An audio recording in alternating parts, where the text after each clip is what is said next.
Eh bien le bonjour, ici Django, bienvenue dans cette nouvelle vidéo. On va parler aujourd'hui du coup des abonnements PlayStation, donc du PS Plus.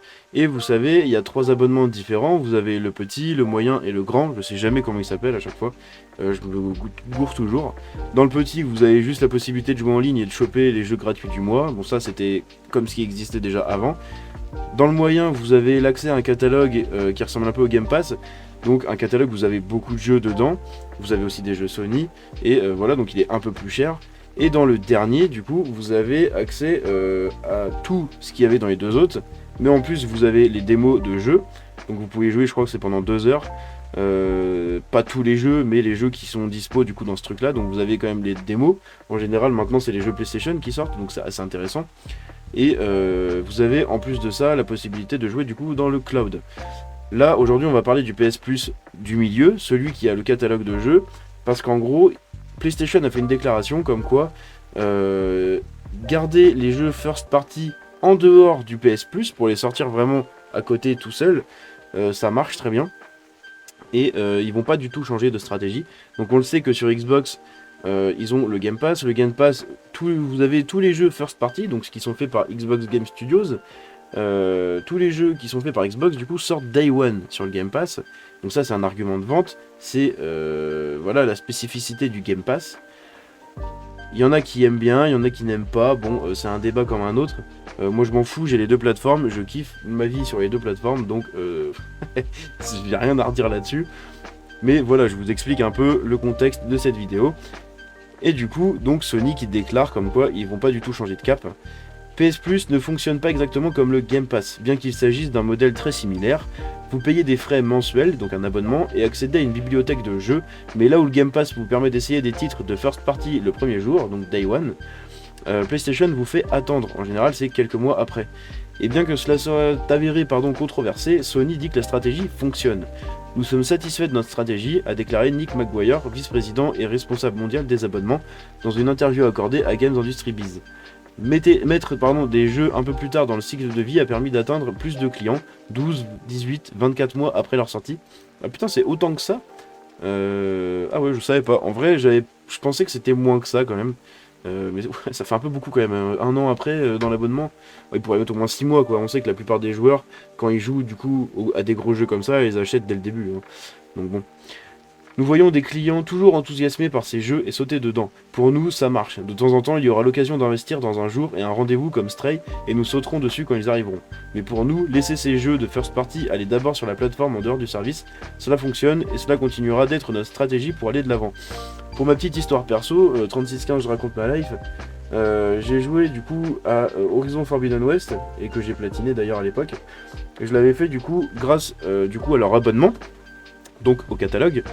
Et ça m'a évité de l'acheter Day One parce que j'ai pas pu du coup l'acheter quand il est sorti. J'avais d'autres jeux à faire, j'avais pas le temps. Et je l'ai refait du coup dans l'abonnement, c'était très très bien. Du coup ça m'a donné envie de continuer de payer cet abonnement pour faire par exemple Miles Morales que j'avais pas eu non plus à la sortie, pour faire Stray que je vais bientôt faire. Et quand j'aurai fini d'être accro à Diablo, mais du coup pour faire Stray dessus. Bref, c'est assez intéressant, il y a des gros jeux maintenant, mais c'est vrai que vous les avez pas Day One. Il n'y a pas de calendrier clair pour le moment où de nouveaux jeux arriveront au service. Le responsable des initiatives de développeurs indépendants de PlayStation, Shuei Yoshida, a déclaré: Nous croyons à la sortie premium d'un titre au lancement et peut-être 6 mois ou 3 mois ou 3 ans lorsque les ventes du jeu baissent et l'inclusion dans ce service PS Plus Extra, donc l'extra voilà c'est ça, c'est le milieu, peut aider à présenter ces jeux à un public nouveau et plus large. On est d'accord, vous sortez votre jeu voilà, genre à part du coup de l'abonnement, vous le vendez à pleine balle et quand vous voyez que vous faites plus trop de ventes, vous le mettez dans l'abonnement, hein, c'est un classique. Et puis du coup ça peut relancer les jeux dessus. Si vous avez quelques microtransactions, ça peut relancer des microtransactions dessus. Bref, c'est assez intéressant.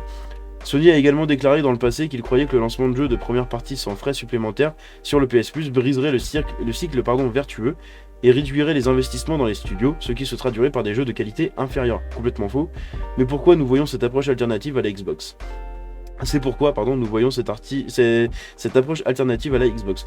À titre de comparaison, Redfall a été lancé sur le service du coup Day One et Starfield devrait faire de même en septembre. Et on a eu du coup beaucoup de jeux qui ont été présentés pendant la conférence Xbox qui sortent Day One dans l'abonnement, donc c'est assez intéressant.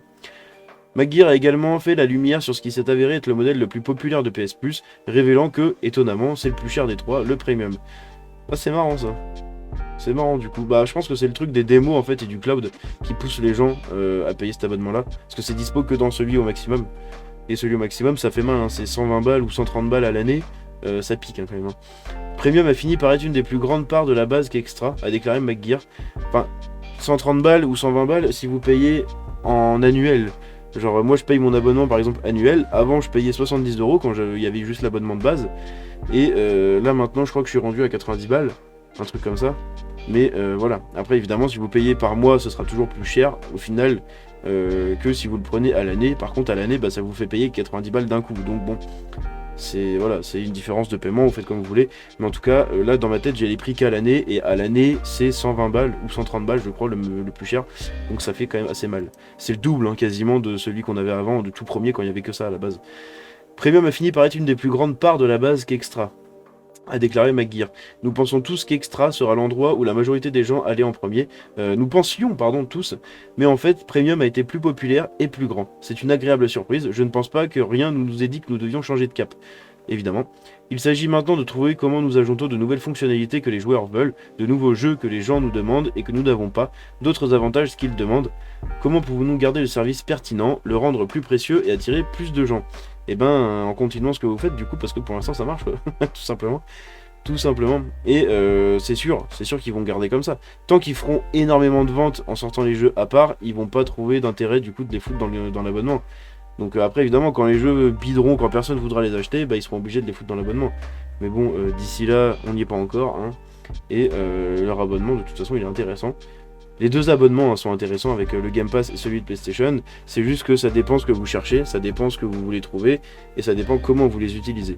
Bref, j'espère que cette petite vidéo vous a plu. Si c'est le cas, vous pouvez la liker et vous abonner en activant la cloche. Je vous dis à la prochaine, c'était Django. Ciao.